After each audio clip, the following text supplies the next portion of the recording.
solar minimum is coming. Presented by Science at NASA.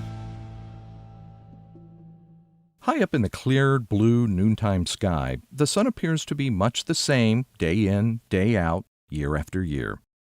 But astronomers have long known that this is not true. The sun does change. Properly filtered telescopes reveal a fiery disk, often speckled with dark sunspots. Sunspots are strongly magnetized and they crackle with solar flares, magnetic explosions that illuminate Earth with flashes of X-rays and extreme ultraviolet radiation. The sun is a seething mass of activity. Until it's not.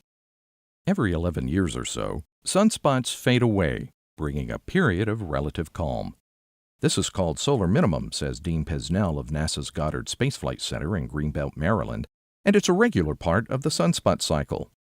The sun is heading towards solar minimum now. Sunspot counts were relatively high in 2014, and now they're sliding toward a low point expected in 2019 to 2020. While intense activity such as sunspots and solar flares subside during solar minimum, that doesn't mean the sun becomes dull. Solar activity simply changes form. For instance, says Pesnell, during solar minimum we can see the development of long-lived coronal holes.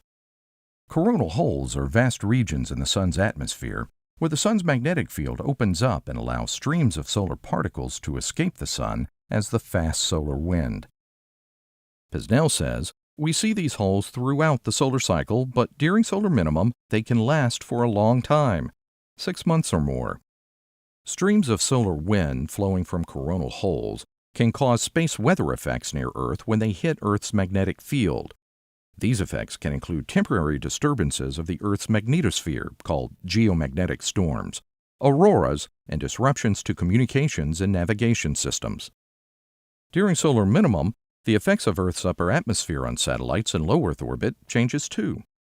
Normally, Earth's upper atmosphere is heated and puffed up by the ultraviolet radiation from the sun. Satellites in low Earth orbit experience friction as they skim through the outskirts of our atmosphere. This friction creates drag, causing satellites to lose speed over time and eventually fall back to Earth. Drag is a good thing for space junk, natural and man-made particles floating in orbit around Earth. Drag helps keep low Earth orbit clear of debris. But during solar minimum, this natural heating mechanism subsides.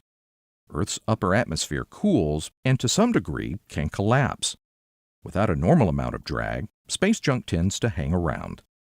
There are unique space weather effects that get stronger during solar minimum.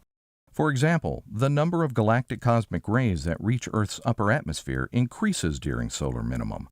Galactic cosmic rays are high-energy particles accelerated toward the solar system by distant supernova explosions and other violent events in the galaxy. Pesnell says that during solar minimum, the sun's magnetic field weakens and provides less shielding from these cosmic rays. This can pose an increased threat to astronauts traveling through space. Solar minimum brings about many changes to our sun, but less solar activity doesn't make the sun and our space environment any less interesting. For more news about the changes ahead, stay tuned to science.nasa.gov.